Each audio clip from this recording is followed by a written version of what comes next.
Welcome back, friends. We are looking at discernment in an age of disorder, ordering the soul in an age of counterfeits. Yes, vanity, the performance of the self. So we looked at pride, sensuality, and now vanity. When identity becomes performative, discernment weakens because the soul begins seeking validation from the crowd rather than truth from God. Vanity disorders our relationship with neighbor, replacing authentic charity with image, performance, and external approval. In our last episode, we explored sensuality as a disorder of appetite, the moment when desire begins governing the soul rather than serving the good. But human disorder does not stop within the self alone. Eventually, it becomes shaping the way we relate to other people.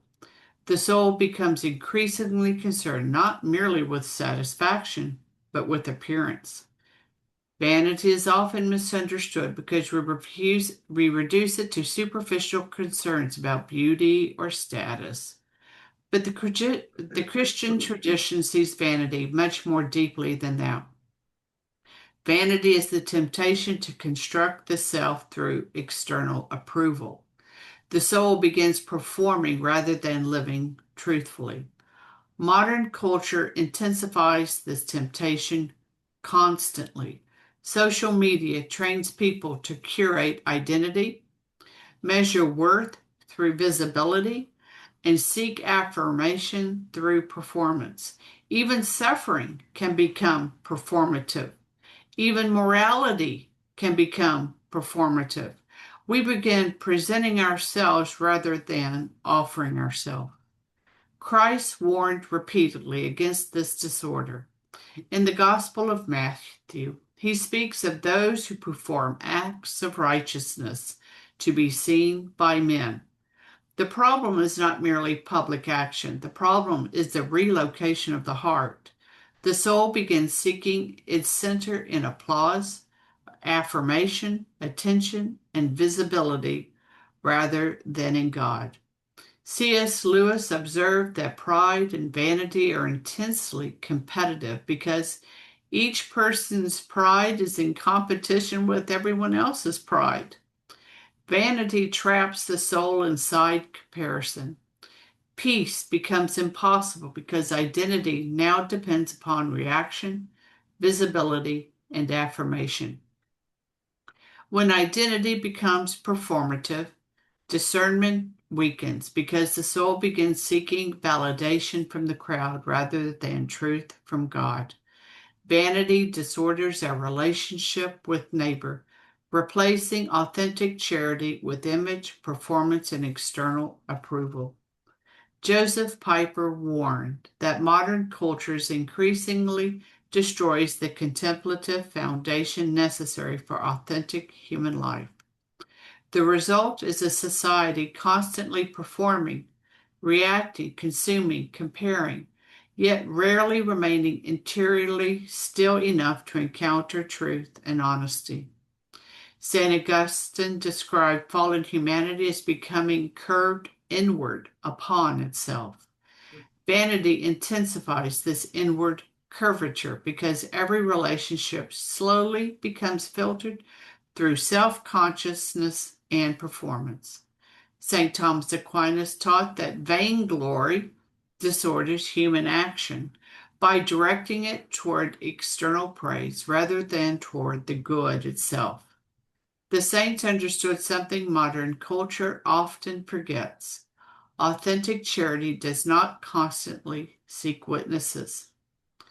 A civilization is renewed not by panic, but by rightly ordered souls. And rightly ordered souls must learn again how to live truthfully rather than perform constantly before the eyes of the world. Yeah, and we are inundated with constant images, constant sound. You go to the gas station, there's a skinny woman telling you about the latest diet drink. I mean, that's at the gas station.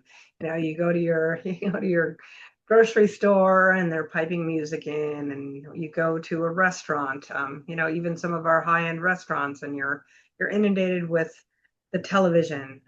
I was shocked a couple of months ago. My husband and I went to Mass in Wisconsin, and we went in, and on either side of the altar there were two big television screens advertising Menards. I kid you not. I just that was before Mass. I will say that it was before Mass, but I mean, it's just astounding, right? So everything to distract, everything is noise. We only think of noise as sound, but noise is not just noise. It's anything that distracts the soul from God. Visual, all of the eye poppings, little, you're looking at your phone, and like the computer, and the side screen is just bleep, bleep, bleep, looking at me, that kind of element. Both is an exterior presentation of vanity. The phone demands, look at me. The computer demands, look at me. The screen at the gas station demands, listen to me. The radio at the grocery store says, hear me, right? All of these things are the world demanding our attention, when that attention, particularly in those moments, should not be given to something abstract, but should be given to something concrete and real, either the person that is directly in front of us, to God, or if we have to have a moment of introspection, to ourselves, our true selves. But that noise prevents that, and ushers in unnecessary comparisons between how we look, how we feel, how we should act, how we compare, how do we rate. And that becomes, it's everything feels like a competition. There's just not a moment. I was talking to a priest, if I have a moment to kind of digress here, but I was talking to a priest yesterday, and I just had the opportunity to be at a Latin Mass again, which was very, very pleasant. But the one thing that I really noticed about the Latin Mass is that our Lord speaks to us in mystery.